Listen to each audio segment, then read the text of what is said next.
OpenAI just killed its most hyped product overnight, and the AI world has no idea what comes next. Sora, the video generation tool that was supposed to revolutionize how humans create media, was abruptly pulled offline with almost no warning. One day it was live, the next it was gone. Here's everything you need to know. To understand why this matters, you have to go back to when Sora was first unveiled.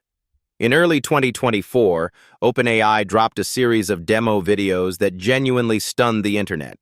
Photorealistic scenes of wolves running through snowy forests, time lapses of cities morphing through decades, and cinematic shots that looked like they came from a Hollywood studio, all generated from a simple text prompt.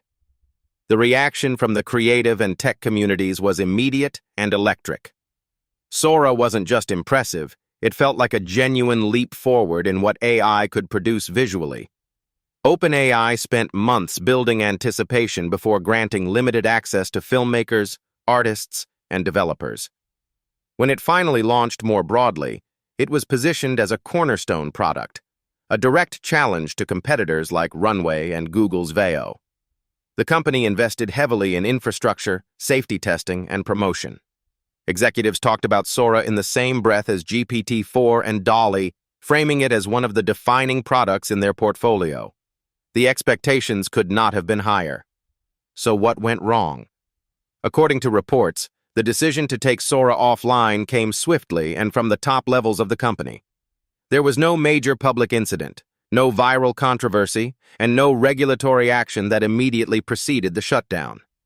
Instead, sources close to the situation suggest that internal evaluations raised serious concerns about the model's reliability, the quality gap between demos and real-world output, and the potential for misuse at scale. OpenAI has always emphasized safety as a core pillar of its mission, and it appears those internal standards were not being met consistently enough to justify keeping the product live. There's also a competitive context worth examining.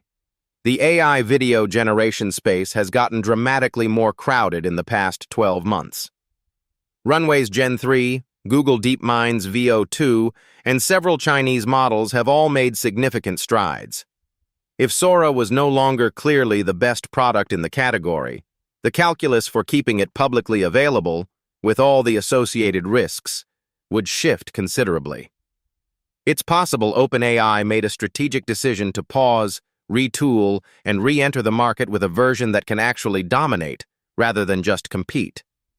Industry analysts have pointed out that this move is consistent with a broader pattern at OpenAI, launching products early, gathering real-world feedback, then making hard calls based on what they learn. The company scrapped several internal projects before they ever reached users. Pulling Sora before it became a liability, rather than after a public failure, could be seen as disciplined product management rather than panic. Still, the lack of communication around the decision has frustrated developers and creators who had built workflows around the tool. The broader implications for the AI industry are significant. When a company with OpenAI's resources and talent decides a product isn't ready for public consumption, it sends a signal that generative video is still much harder to get right than generative text or images. The gap between a stunning demo and a reliable, safe, scalable product remains wide. Every competitor in this space should be paying attention. What happens next is the real question. OpenAI has not confirmed whether Sora will return, in what form, or on what timeline. The silence is notable. If the company is rebuilding from the ground up, that process could take months. If they are simply refining the existing model, a relaunch could come quickly and quietly. Either way, the expectations will be reset, and the pressure to deliver something that truly exceeds the competition will be enormous. The story of Sora is ultimately a story about the distance between ambition and execution in the AI era. The vision was real, the technology was genuinely groundbreaking, and the potential has not disappeared.